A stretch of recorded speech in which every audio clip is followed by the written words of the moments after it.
नमस्कार दोस्तों, स्वागत है आपका मेरे YouTube channel study with Vivek Kumar में। दोस्तों, जैसा कि आपको पता है, इस चैनल के माध्यम से हम बोर्ड एग्ज़ाम की तैयारी कर रहे हैं। तो आज हम लेकर आए हैं कक्षा 10 की साइंस, और उसमें भी बहुत ही इंपॉर्टेंट चैप्टर वैद्युत धारा का चुंबकीय प्रभाव। इस वीडियो में इस चैप्टर को कंप्लीट कवर किया गया है, तो वीडियो स्किप नहीं करनी है। अगर आप ये वीडियो कंप्लीट देखेंगे तो आप लगभग 4 नंबर अपने पक्के कर लेंगे। ये आप मान के चलिए, इस चैप्टर से 4 नंबर का आना ही आना है, चाहे एमसीक्यू हो, चाहे न्यूमेरिकल हो, चाहे थ्योरी हो, तो सभी आप इसी वीडियो में कवर कर लेंगे। इसके बाद भी अगर कोई डाउट रह जाता है तो आप मुझे कमेंट बॉक्स में पिन करेंगे, ठीक है, उसका जवाब मैं दूंगा। तो चलिए आज शुरू करते हैं आज की वीडियो, वैद्युत धारा का चुंबकीय प्रभाव। देखिए, वैसे तो ये चैप्टर क्लास 12th में भी है, लेकिन उसमें थोड़े ब्रॉड में है, यानी बड़े में है। कक्षा 10 में भी ये चैप्टर है तो थोड़ा शॉर्ट में दिया हुआ है। तो जितना कक्षा 10 के लिए इम्पोर्टेंट है उतना ही हम कवर करने वाले हैं, ठीक है। तो वीडियो पूरा देखना है। अगर वीडियो अच्छी लगे तो लाइक भी करेंगे, चैनल को शेयर करें, सब्सक्राइब भी करें। तो चलिए शुरू करते हैं वैद्युत धारा का चुंबकीय प्रभाव। इसमें मैंने फुल थ्योरी और एग्जाम न्यूमेरिकल्स भी लिए हैं। तो इंट्रोडक्शन में देखेंगे कि जब किसी चालक तार में वैद्युत धारा प्रवाहित की जाती है तो उसके चारों ओर चुंबकीय क्षेत्र उत्पन्न हो जाता है। इस घटना को वैद्युत धारा का चुंबकीय प्रभाव कहते हैं। यह प्रभाव सबसे पहले ओस्टेड ने खोजा था या देखा था। तो वैज्ञानिक का नाम आपको याद रखना है, ठीक है, सबसे ज़्यादा इंपॉर्टेंट। अच्छा, 1 नंबर के लिए डेफिनेशन भी इंपॉर्टेंट है कि वैद्युत धारा का चुंबकीय प्रभाव क्या है।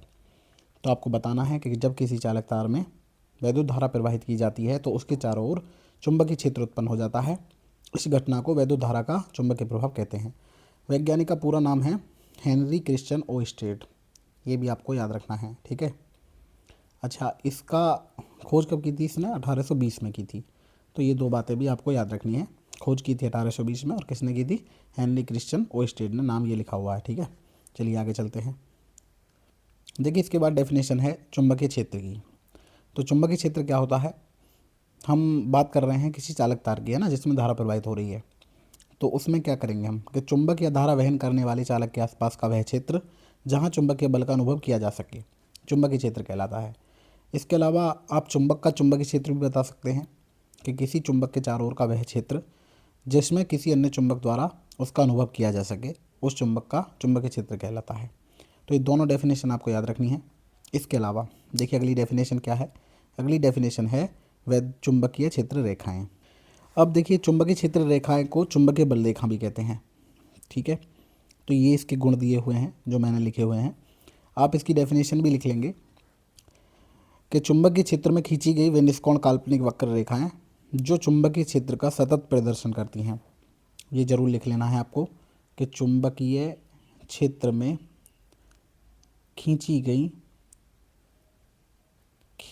गई निष्कोण काल्पनिक वक्र रेखा। निष्कोण में निष्कोण भी हैं, ये 3 शब्द आपको नहीं भूलने हैं, काल्पनिक भी हैं, और वक्र रेखा, ठीक है, जो चुंबकीय क्षेत्र का सतत प्रदर्शन करती हैं। आपको ये याद रखना है। तो वो कहलाती हैं चुंबकीय क्षेत्र रेखाएं। अब चुंबकीय क्षेत्र रेखा के गुण देख लीजिए। फर्स्ट दिया है, ये काल्पनिक होती हैं, इमेजनरी हैं, दिखाई नहीं देंगी, ठीक है।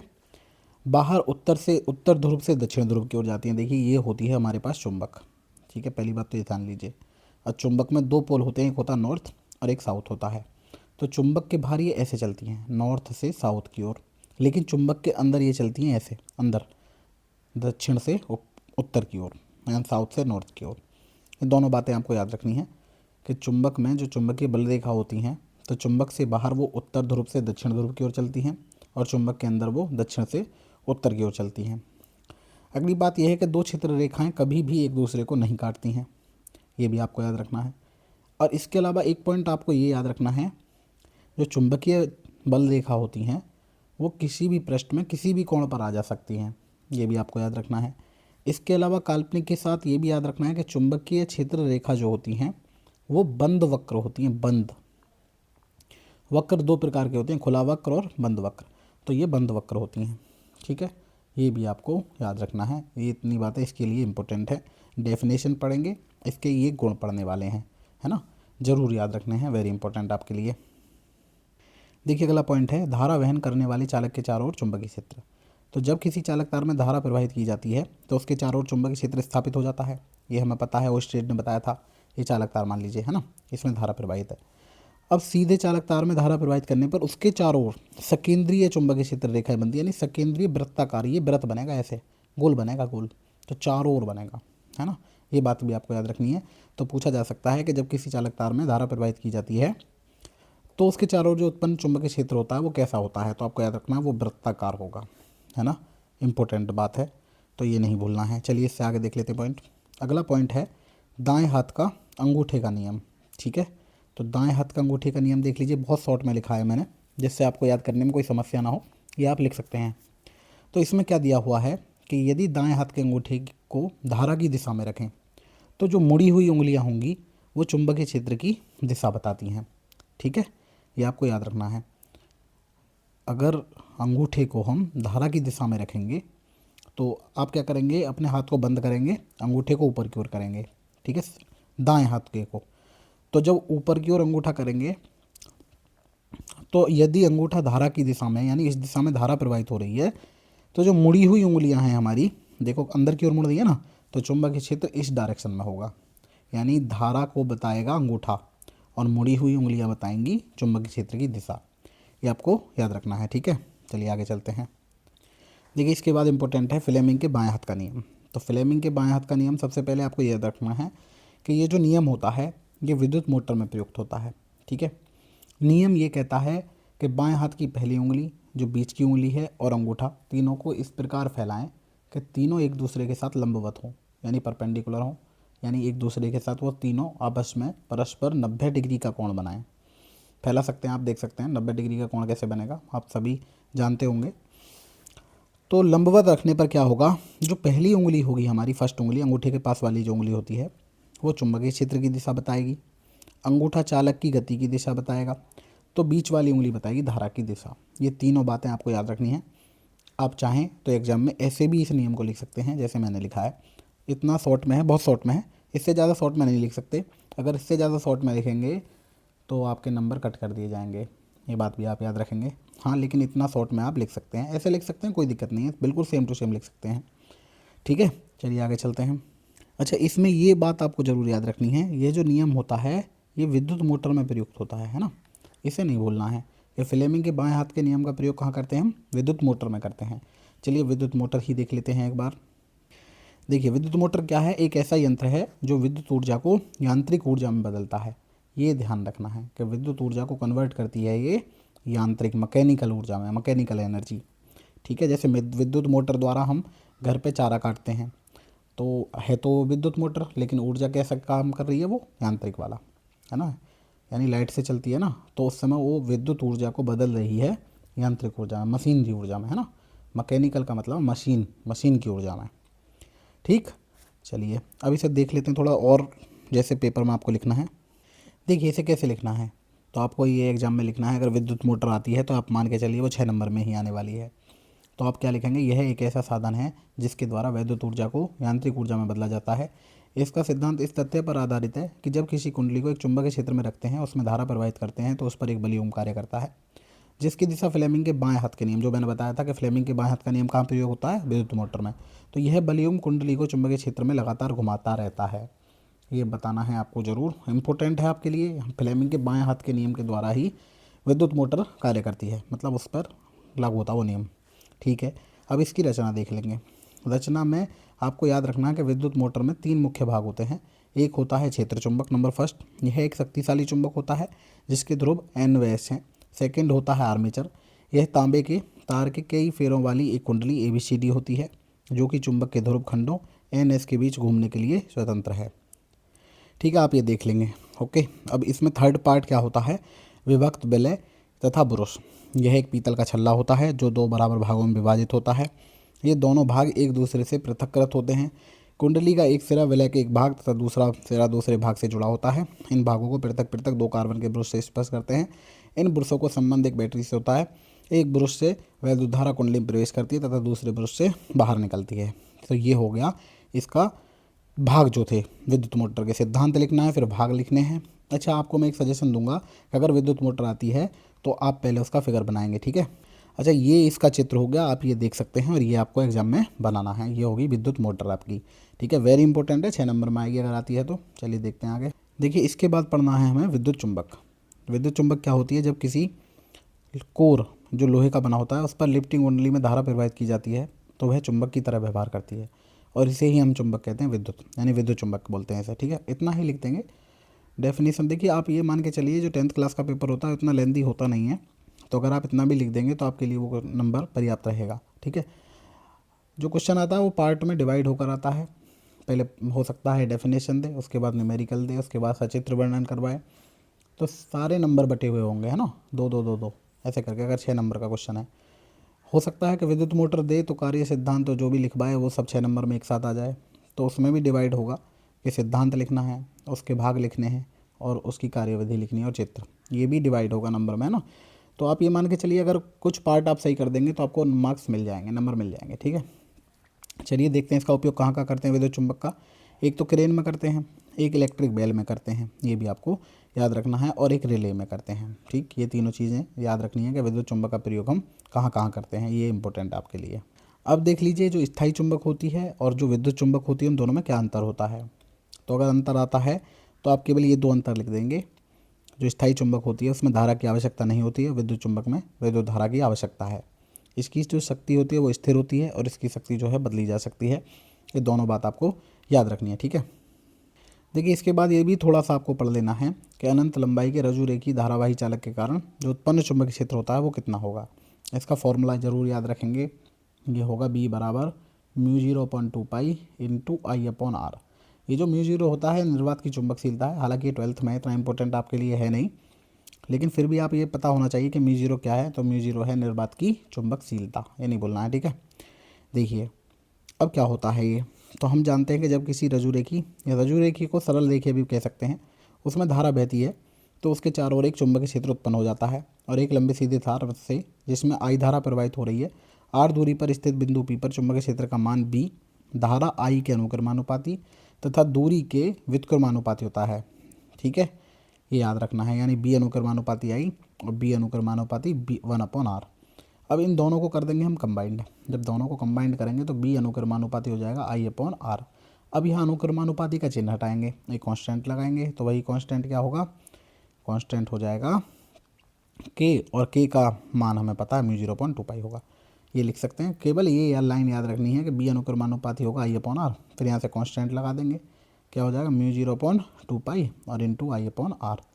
इसके अलावा इसमें क्या इम्पोर्टेंट है, ये इम्पोर्टेंट है कि जो μ0/2π होता है उसका मान, तो μ0/2π का मान क्या होगा, ये होगा 2 × 10⁻⁻⁷ न्यूटन पर एम्पियर स्क्वायर। ये मात्रक भी याद रखेंगे, ठीक है।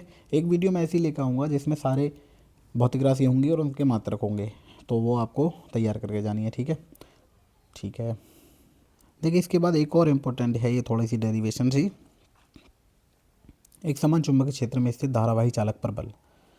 तो इसमें पढ़ लेंगे हम कि जब कोई सीधा चालक जिसमें धारा प्रवाहित हो रही हो एक समान चुंबकीय क्षेत्र में रखा जाता है तो चालक पर एक चुंबकीय बल लगता है जिसके कारण चालक गति करने लगता है, ठीक है। तो ये आप कथन ध्यान रखेंगे, इसका ये लिखना है हमें, अगर आ जाता है तो, ठीक है। इसके बाद बल लगने का कारण क्या है कि चालक में प्रवाहित धारा के कारण चालक के चारों ओर स्वयं का चुंबकीय क्षेत्र बनता है। यह क्षेत्र बाहरी चुंबकीय क्षेत्र के साथ क्रिया करता है जिससे चालक पर बल लगता है। तो ये कारण वेरी इंपॉर्टेंट है, वेरी इंपॉर्टेंट, कहीं पूछा जा सकता है 2 नंबर में कि बल लगने का कारण क्या है धारावाही चालक पर, ठीक है, ये नहीं भूलना है आपको।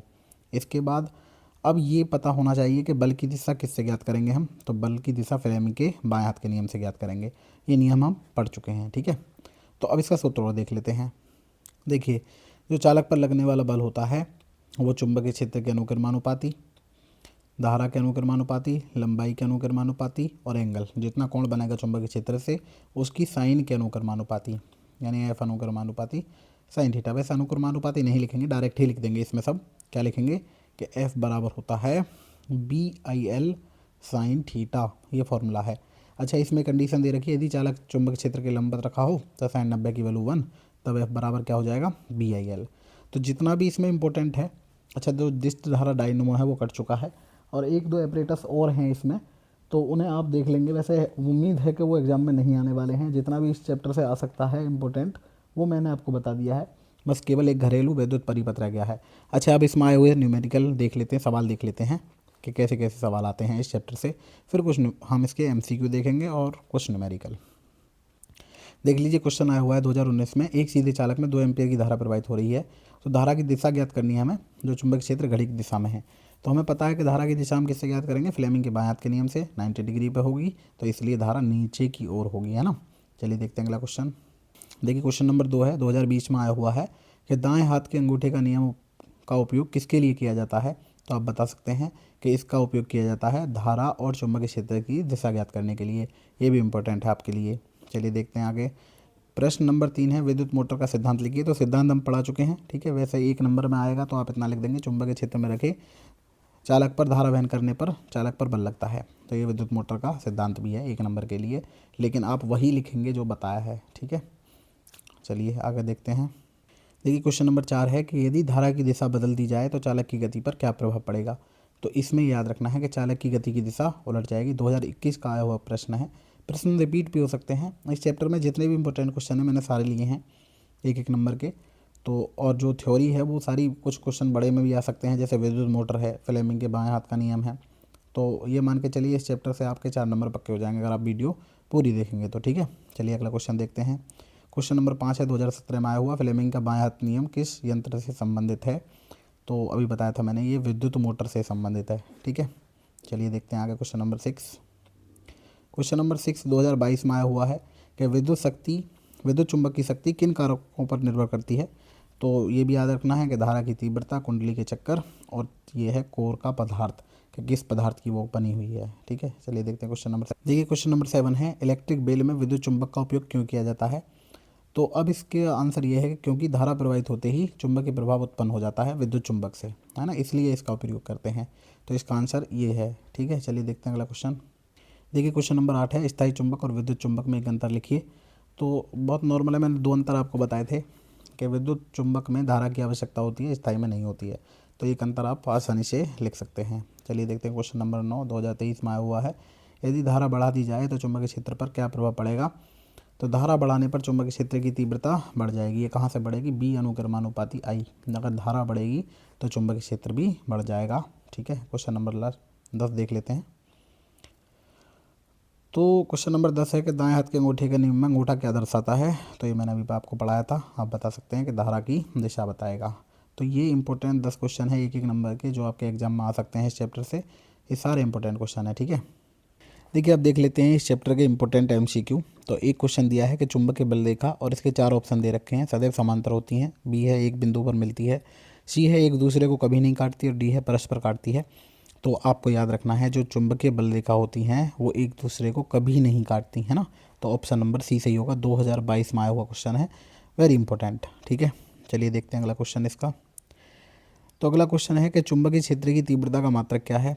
तो चुंबकीय क्षेत्र की तीव्रता का मात्रक होता है न्यूटन पर एम्पियर मीटर। तो ऑप्शन नंबर बी सही होगा। कई बार आया क्वेश्चन है 2013 में, 2012 में, है ना। तो ये तैयार कर लेंगे आप। ये सारे क्वेश्चन मैंने वही लिए हैं जो एग्जाम में आए हुए हैं। चलिए देखते हैं अगला क्वेश्चन।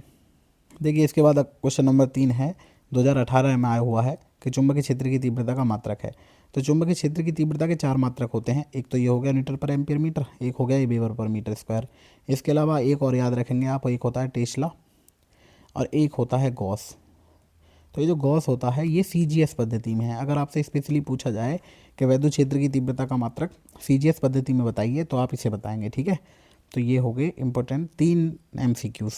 और देख लीजिए। देखिए क्वेश्चन नंबर 4 है कि एक टेस्ला किसके बराबर होता है। तो एक टेस्ला बराबर होता है 10 की पावर 4 गॉस के, है ना। ध्यान रखना, ये आया हुआ है 2015 में। तो एक गॉस में 10 की घात -4 टेस्ला होते हैं और एक टेस्ला में होगा 10 की पावर 4 गॉस। तो इसमें कोई भी आंसर ठीक नहीं है, ये प्लस होना चाहिए, ये प्लस होगा, है ना, क्योंकि एक गॉस बराबर छोटा होता है ना गॉस, तो 10 की घात -4 टेस्ला। तो ये याद रखना है। तो अगर एक टेस्ला निकालना है तो 10 की पावर 4 गॉस के बराबर होगा, ठीक है। ठीक है, देखिए क्वेश्चन नंबर 5 है कि कौन सा मात्रक चुंबकीय क्षेत्र का मात्रक नहीं है। तो मैंने आपको बताया वेबर पर मीटर स्क्वायर भी है, टेस्ला भी है, गॉस भी है। तो ये नहीं है, ऑप्शन नंबर डी न्यूटन पर एम्पियर स्क्वायर। 2018 और 17 में आया हुआ क्वेश्चन है। तो ये सारे एमसीक्यू, सारे 1-1 नंबर के क्वेश्चन मैंने करा दिए हैं। अब मैं एक साथ ही एक वीडियो लेकर आऊँगा जिसमें सारे फिजिक्स के सभी न्यूमेरिकल होंगे A to Z, जो भी एग्ज़ाम में आए हुए हैं, जो आ सकते हैं। ठीक है, अगर वीडियो अच्छी लग रही हो तो लाइक भी करें, चैनल को शेयर करें, सब्सक्राइब करें। धन्यवाद।